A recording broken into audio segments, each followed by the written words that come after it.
wabarakatuh. Perkenalkan, nama saya Adina Lintang Titonia dari Prodi Manajemen dengan NIM 10123100098.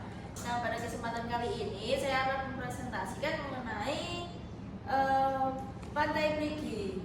Nah, sebelum itu saya akan memaparkan terlebih dahulu mengenai super objektif dan objektif yang saya pilih, yaitu super objektifnya adalah meningkatkan kesadaran dan minat audiens terhadap Pantai Perigi sebagai destinasi wisata.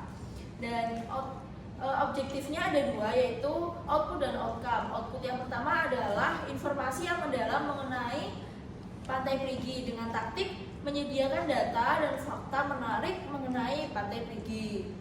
Output yang kedua adalah menunjukkan potensi ekonomi dan pariwisata Pantai Perigi dengan taktik menyajikan studi kasus atau contoh sukses dari destinasi wisata serupa yang mengalami peningkatan ekonomi berkat pariwisata. Dan selanjutnya mengenai outcome dan taktiknya. Outcome-nya adalah meningkatkan jumlah wisatawan yang mengunjungi Pantai Perigi, dan taktiknya adalah menyebarkan informasi lebih lanjut melalui media sosial dan website yang dilakukan setelah presentasi. Baik, kita akan masuk ke materinya. Oke. Saya akan menjelaskan mengenai Pantai Perigi. Next. Nah, Pantai Perigi ini merupakan pantai yang berada di Desa Tasikmadu, Kecamatan Watulimo, Kabupaten Trenggalek. Hanya 48 km saja dari pusat kota dan hanya 5 km dari rumah saya. Saya merupakan warga asli dari Watulimo dan tentu saja saya sering berwisata ke Pantai Perigi. Biasanya keluarga saya ketika sore, ketika quality time itu memilih di Pantai Perigi karena pemandangannya yang bagus dan nyaman tentunya. Selanjutnya next.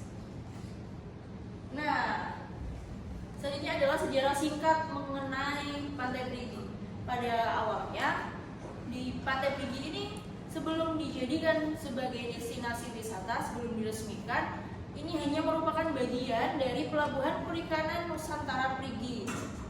Dan karena tempatnya yang strategis dan mudah diakses oleh transportasi, baik transportasi umum ataupun transportasi pribadi, maka banyak dari wisatawan maupun rakyat di Watulimo ini tertarik untuk berwisata di Pantai Perigi. Next, Kak. Nah, tentu saja di Perigi ini mempunyai banyak daya tarik ya.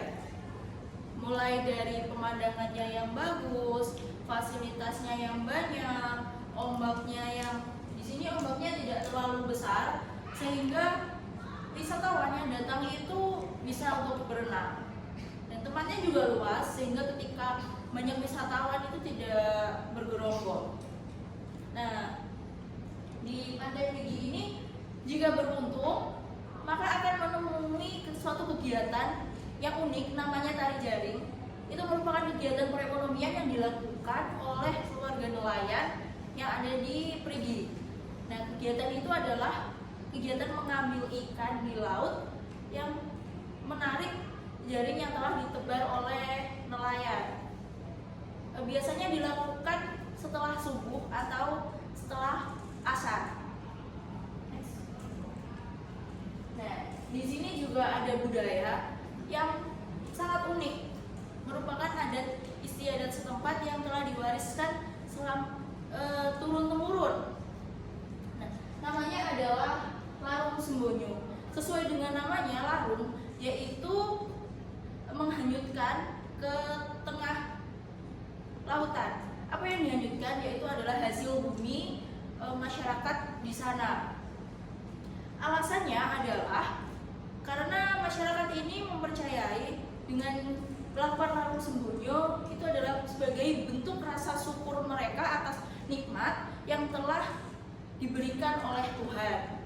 Nah, biasanya ketika larung sembonyo ini baik dari seluruh lapisan masyarakat di Watulimo, bahkan wisatawan di luar Watulimo dari pemerintah desa, pemerintah kecamatan, dan pemerintah kabupaten semuanya turut hadir untuk memeriahkan kegiatan ini. Tidak hanya kegiatan melarung, tapi terdapat pentas-pentas adat seperti tari-tari tradisional, terus jaranan turang boyakso yang menjadi khasnya di Trenggalek, dan konser dan lain sebagainya. Maka dari itu pas ada Larung Sembonyo itu pasti sangat ramai. Biasanya dilakukan di bulan Selo. Nah sekarang kan pas bulan Selo nih, baru saja tanggal 21 kemarin dilakukan Larung Sembonyo. Next Kak. Nah, selanjutnya ada fasilitas-fasilitas. Ada Pujasera, hotel, masjid, toilet, dan taman. Di Pujasera ini merupakan sarana untuk masyarakat melakukan kegiatan perekonomian. Jadi pemerintah ini membangun Pujasera untuk membantu masyarakat agar masyarakat ini menambah mata pencaharian gitu untuk berbisnis, baik berbisnis aksesoris, makanan, ataupun yang lain sebagainya. Dan ada taman yang cukup estetik yang dibangun oleh Kementerian PUPR, dan banyak hotel juga di sana bagi wisatawan dari luar yang ingin menginap seperti itu. Nah, jadi di Prigi ini juga sangat murah untuk tiketnya, hanya 10.000 per orang. Jadi bagi siapapun yang ingin datang, saya rasa cukup lengkap, baik dari tempatnya sudah estetik, jadi ketika dipost di Instagram tidak malu-maluin gitu.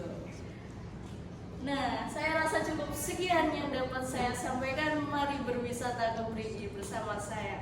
Wassalamualaikum warahmatullahi wabarakatuh.